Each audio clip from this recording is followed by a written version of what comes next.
Hello everyone, welcome to foundation classes. My name is Amit. चलिए आज के सेशन को स्टार्ट करते हैं।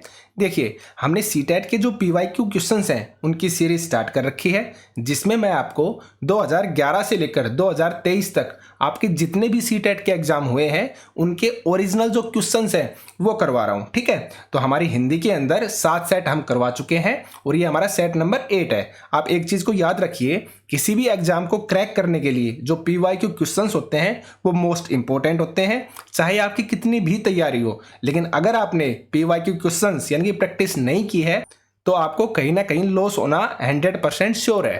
ठीक है ना।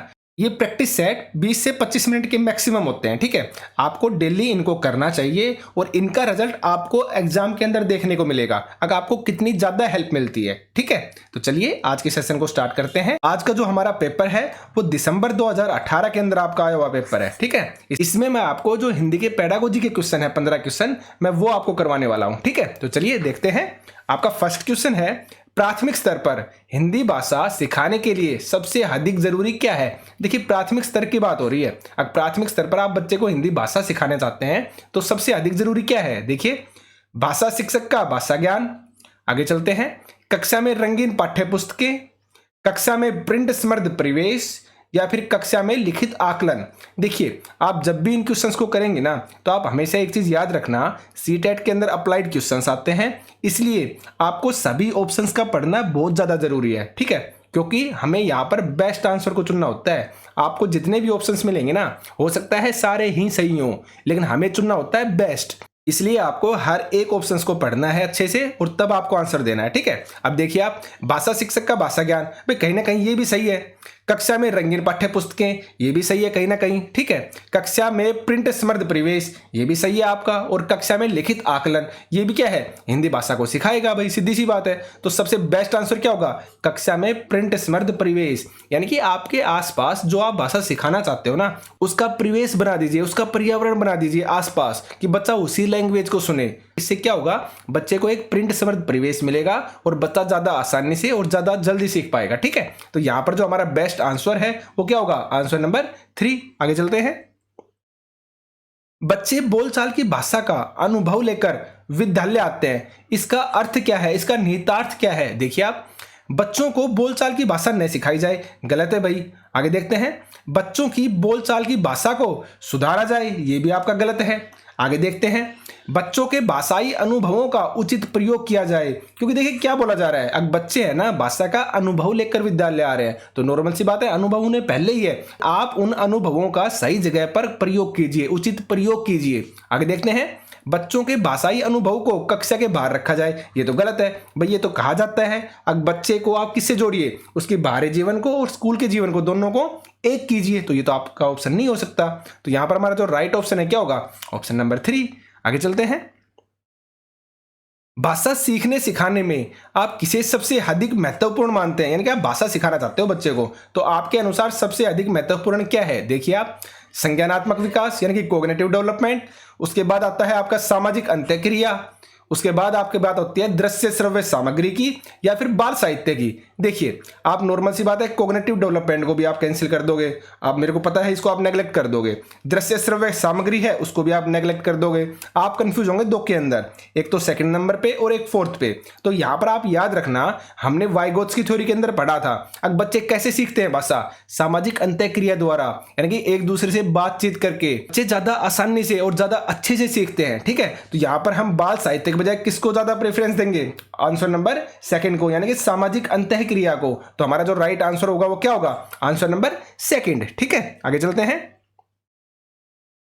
हिंदी भाषा शिक्षक का यह प्रयास होना चाहिए कि, देखिए, यानी कि आप हिंदी भाषा के शिक्षक हैं तो आप क्या प्रयास करेंगे। देखिए, बच्चों की भाषा संबंधी सहज रचना शक्ति को बढ़ने के अवसर देंगे, कहीं ना कहीं सही है भाई। आगे देखते हैं, देखिए, क्योंकि हमें बेस्ट आंसर चुनना होता है इसलिए मैं सभी ऑप्शंस को पढ़ता हूं, मैं डायरेक्ट आंसर नहीं बता रहा हूं, मैं आपको करने का तरीका समझाता हूं। ठीक है, आगे बढ़िए आप, बच्चों की मातृभाषा के स्थान पर हिंदी भाषा को ही कक्षा में स्थान देंगे, गलत है भाई। बट नॉर्मल सी बात है, ये तो कहा गया है कि जो मातृभाषा है ना वो तो बच्चों को पढ़ानी ही पढ़ानी है।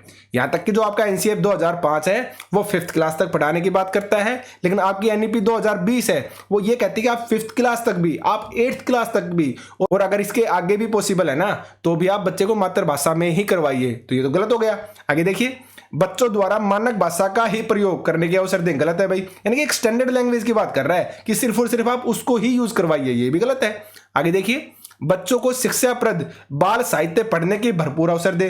तो आप कंफ्यूज होंगे दो के अंदर, एक तो फोर्थ में और एक आप फर्स्ट में। अब आप इनमें से आपको देखना है सबसे बेस्ट क्या है। तो देखिए, मैंने आपको हमेशा बताया है जब भी क्रिएटिविटी की बात आएगी ना या कंस्ट्रक्शन की बात आएगी ना तो हम हमेशा उसको पहले देंगे प्रेफरेंस, ठीक है। यहाँ पर बाल साहित्य भी सही था, लेकिन क्या किसकी बात हो रही है यहाँ पर, देखिए आप फर्स्ट में सहज रचना शक्ति को बढ़ने के अवसर, ठीक है। तो हमारा बेस्ट आंसर क्या होगा, आंसर नंबर फर्स्ट, ठीक है। आगे चलते हैं। कक्षा 5 के बच्चों के भाषा आकलन के संदर्भ में आप किस सवाल को सबसे कमजोर मानते हैं। देखना सबसे कमजोर की बात कर रहा है। आगे देखते हैं, केशव सबसे क्या कहता होगा, कल्पना करके केशव के शब्दों में लिखो। सही है ये बात तो। आगे देखिए, यदि इला तुम्हारे स्कूल में आए तो उसे किन किन कामों में परेशानी होगी, ये भी एक लेंथी क्वेश्चन बच्चा कर सकता है, ठीक है। आगे देखिए, अपने दोस्तों से पूछकर पता करोगे कौन किस बात से घबराता है। यानी कि ये तीनों ऑप्शंस ऐसे हैं जहां पर बच्चे का जो भाषा का आकलन है ना वो ज्यादा अच्छे से हो पाएगा। क्यों? क्योंकि ये सारी चीजें बच्चा कल्पना करके एक दूसरे से बातचीत करके बताएगा, ठीक है। तो कहीं ना कहीं जो तीनों ऑप्शन है ये आपके सही है। अब फोर्थ देखिए, ईदगाह कहानी में हामिद ने मेले से क्या खरीदा, ये होगा आपका राइट आंसर। क्यों? क्योंकि इसका एक या दो लाइन में आंसर होगा। वो हो सकता है उसने फोन खरीदा हो तो हम बता देंगे फोन खरीदा। तो ये रटने वाला क्वेश्चन हो गया, ठीक है। ये हो गया आपका रटने वाला क्वेश्चन, और यहां पर सबसे कमजोर ही पूछा था। तो हमारा राइट आंसर क्या हो जाएगा, आंसर नंबर 4। आगे चलते हैं।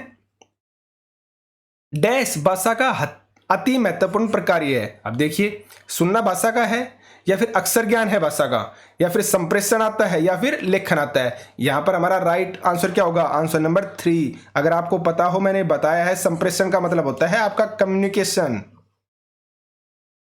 ठीक है। यानी कि आप किस तरह से बातचीत करते हो। और आप ध्यान रखना, जो कम्युनिकेशन होता है ना इसके अंदर सब चीजें आ जाती हैं। आपका सुनना भी आ जाता है, आपका बोलना भी आ जाता है, आपका लिखना भी आ जाता है। तो बाकी के जो भी ऑप्शन है ना ये सभी इसके अंदर अपने आप इंक्लूड हो गए। तो हमारा राइट आंसर यहाँ पर क्या होगा, आंसर नंबर 3, ठीक है। आगे चलते हैं। आपका 112 नंबर क्वेश्चन है, सुनने और लिखने की कुशलता का आकलन करने का सबसे अच्छा तरीका कौन सा है। देखिए, सुनने के बारे में बात हो रही है और लिखने के बारे में बात हो रही है, ठीक है। तो देखते हैं, कविता सुनना और शब्द लिखना, ठीक है भाई। आगे देखते हैं, कविता सुनकर प्रश्नों के उत्तर लिखना। उसके बाद आगे देखते हैं, सुनी गई कहानी को अपने शब्दों में लिखना। और नेक्स्ट है, सुनी गई कहानी को शब्द लिखना, यानी कि एज इट इज आपने लिख दिया, तो ये भी आपका गलत है। कविता सुनकर प्रश्नों के आप उत्तर लिख रहे हैं, ये भी आपका गलत है। और कविता सुनना और उसे शब्द से लिखना, ये भी आपका गलत है। तो राइट आंसर क्या होगा, आंसर नंबर 3। यानी कि सुनी गई कहानी को आप कैसे लिख रहे हैं, अपने शब्दों में लिख रहे हैं। क्योंकि देखिए, आपने कहानी को सुना तो आपका सुनने कौशल का तो नॉर्मल सी बात है, आकलन हो गया कि अच्छे से सुन सकते हैं आप। लेकिन अगर आप उसको अपने शब्दों में लिख पाएंगे ना, ठीक है, खुद के शब्दों में अगर आप उसको लिख पाएंगे ना तो इससे पता चल जाएगा कि भैया आपने कहानी को कितने अच्छे से सुना है, और उस बेस पर आपने अपने वर्ड्स में उस कहानी को लिख भी दिया, तो आपके दोनों क्वेश्चन चेक हो गए, ठीक है। तो यहां पर हमारा राइट आंसर क्या होगा, आंसर नंबर 3। आगे चलते हैं। सार्थक पढ़ते समय कभी कभी वाक्यों शब्दों की पुनरावृत्ति करता है। पुनरावृत्ति का मतलब होता है बार बार दोहराना, ठीक है। यानी कि आप ऐसे मानिए, सार्थक है वो किसी चैप्टर को पढ़ रहा है, ठीक है, बैठकर, तो उसमें क्या कर रहा है, वो जब वो पढ़ता है ना तो उसमें जो वाक्य आ रहे हैं या जो शब्द आ रहे हैं उनकी क्या कर रहा है, पुनरावृत्ति कर रहा है, उनको बार बार बोल रहा है, ठीक है। तो ये भाषाई व्यवहार दर्शाता है कि क्या दर्शाता है, देखिए, वह पढ़ने में अधिक समय लेता है, गलत है भाई। आगे आपको अपने आप पता चल जाएगा राइट ऑप्शंस क्या होते हैं, ठीक है। वह अटक टक कर ही पढ़ सकता है, ऐसा भाई हो सकता है ऐसा भी हो। आगे देखते हैं, वह समझ के साथ पढ़ने की कोशिश करता है। उसके बाद है, उसे लंबे शब्दों को पढ़ने में कठिनाई होती है, ये भी आपका गलत है। आपका जो बेस्ट आंसर होगा, आंसर नंबर 3।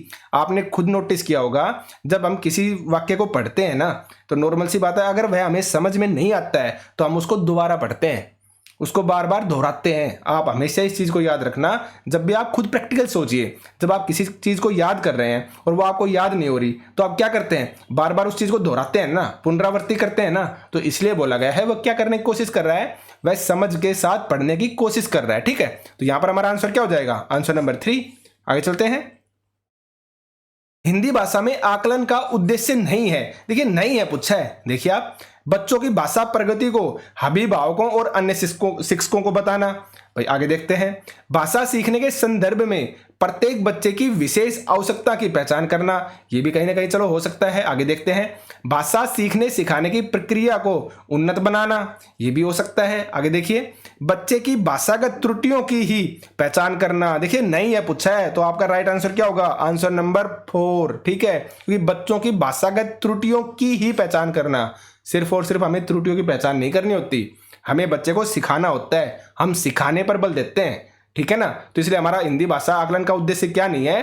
त्रुटियों की पहचान करना नहीं होता है, ठीक है। आगे देखते हैं, 115 नंबर क्वेश्चन है आपका, आपके विचार से प्राथमिक स्तर पर उत्कृष्ट लेखन कार्य का उदाहरण क्या है? देखिए उत्कृष्ट लेखन की बात कर रहा है, यानी कि लेखन कौशल के बारे में बात चल रही है। देखिए आप, छुट्टियां कैसे मनाई, इस विषय पर एक अनुच्छेद लिखना, ठीक है भाई, हो सकता है। देखिए हमें बेस्ट चुनना होता है, इसलिए मैं सभी ऑप्शंस को पढ़वाता हूं। मेरे सपनों का भारत विषय पर अनुच्छेद लिखना, पर नॉर्मल सी बात, आप इसको रट कर सकते हो, छुट्टियां कैसे मनाई, आप रट सकते हो ना इस बात को, तो ये आपका नहीं होगा सही। आगे देखिए, मेरे सपनों का भारत विषय पर अनुच्छेद, इसको भी आप याद करके लिख सकते हो, ये भी नहीं होगा। पाठ्य पुस्तक से इतर कठिन शब्दों का श्रुत लेखन, ये भी आपका नहीं होगा, यानी कि आपने पाठ्य पुस्तक से कठिन शब्दों को सुना और लिख दिया, ये भी नहीं होगा।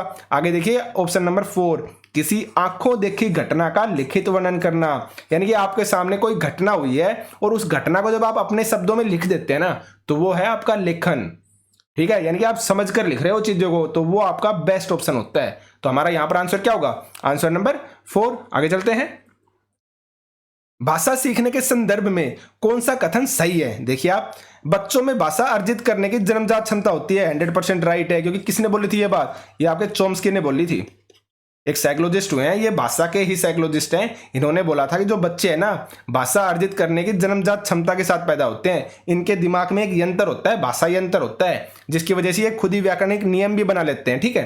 तो यहां पर हमारा राइट आंसर क्या होगा? Answer number 1। फिर भी चलो आप आगे पढ़ लीजिए, बच्चों में भाषा अर्जित करने की जन्मजात क्षमता नहीं होती, गलत है आपका।